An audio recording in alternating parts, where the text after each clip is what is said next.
Getting some fur out of the freezer here to catch up, and this should be the last of the frozen stuff, and of course save the worst for last. So one bag says ripped and the other one says needs work, rip and hip or something like that. So not gonna be a short day. That usually takes time. I'll show you some clips of other stuff I've sewed up, and we'll talk about that stuff during our shop talk. So give me a thumbs up if you like the idea of shop talk, and maybe a couple comments of what we should cover. All right, catch you later. Here we have a coyote tail. So in that, on the one bag there, it says ripped.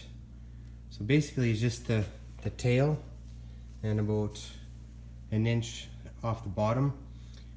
The coyote itself is pretty nice on the leather side, but the fur side, it's got a little bit of red belly on it, and it's not really worth me spending 45 minutes sewing a tail back on when the tail is not really worth anything on the pelt. It's just more aesthetics. So I decided just to trim it off a little bit straight there and pin her and see what I get. Just because, like I said, it's got the red belly, and to spend that time, it's not worth it. And then over here we have another one that says ripped. So what this was I had some snares out, and we had a little bit of snow, and I changed the height of my snare. So I didn't get the best catch. I got a hip catch, what they call. So it just makes a weak spot in the leather. And what happened here was when I skinning it, I guess, on the skinning gamble system there, it tore because it's a weak spot, and that's my fault. So I'll trim this up and sew it up, and I'll show you a picture of that. This coyote is an early coyote, so the leather's excuse me, the leather is a little bit thin, and it's not as thick as the prime ones like we have over there or over here. And that's one thing I found too, is when you freeze your pelts to come back to flesh them, if you do a rough skin on them, best to mark on there early or late when you froze it, because that makes a difference on how much pressure you can put on the hide. And like this is really thin leather, and this one's kind of a medium leather. I'll show you once I take them off the board what I mean, because when you shake them, one's a little bit thicker and the other one's just thinner, and it's hard to explain over YouTube, I guess, what I'm talking about. But you might be able to hear once I take it and snap it a bit and shake up the fur.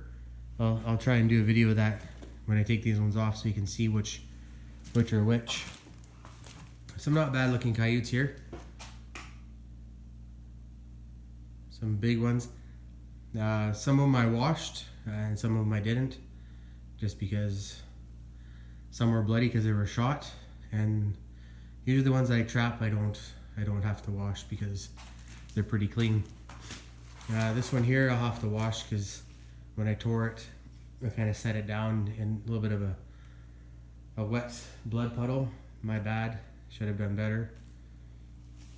And over here, some of my fleshings, I'm putting them in jugs, and I'm going to let them rot down for a year and try that out as a supplement to my bait. Make a stink jug. A couple things I'm working on I'll share with you guys throughout the year. And here we go. We're going to head back to skinning. Catch you later. So it took me about 20 minutes, half hour to sew this up. So it started here. So I sewed up, I trimmed this part first, then I stopped, and then I trimmed this just so I can get it to line up properly. That's what this looks like. Here's some bite marks. Generally I don't sew those up. They're small enough, and if they're too big and they're on the board, you can pin them shut.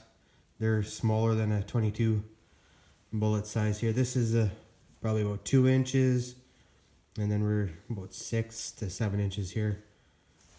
So like I said, it only took me half hour, and I'll wash this one, and once I get on the board and turn it, I'll take a picture of it after I wash it, just so you can see what it looks like after it's gone through the machine, and then I'll show you what it looks like after. So you can see it's kind of matted because of the juice there, but once I wash it up, brush it out, she'll be good. So I'll show you that later. So now I got it on the board here, and it's all washed up, so stitching didn't pull apart, which is always good. Means you did a good job. A little bit of a raised edge, but it's because it's a baseball stitch and both sides kind of come together. So I'll just give you this little clip, and then tomorrow when I turn it, we'll take a look at what it looks like from the other side. Well, I've made it back to the shop here. Yeah, not much moving again. I'm just gonna change to a 1 week check now, like I said in the video earlier. Just finishing boarding up. I gotta turn these coyotes here. You can see some of them are a little bit early. These ones here are the earlier ones that I caught, and then these are some other ones. But I put a little collage together of all the sew jobs that I had to do. That's a nice Frankenstein one. This one was snared, you can tell. Snared. And you got a shot one here, so that's the exit.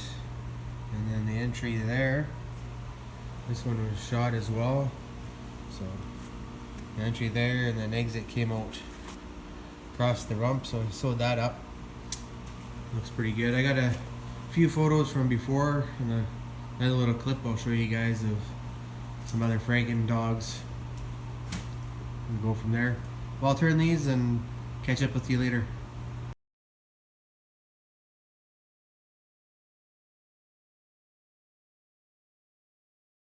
So this is that one that we sewed up. Can't tell anything there.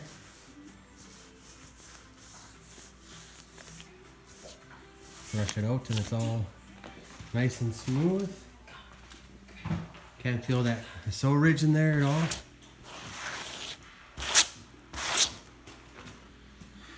There you go. Nice big long stitch job, but in the end you can't tell. And saves the guy, don't know what this guy will be worth, but more than my time there. So alright, we'll see you later.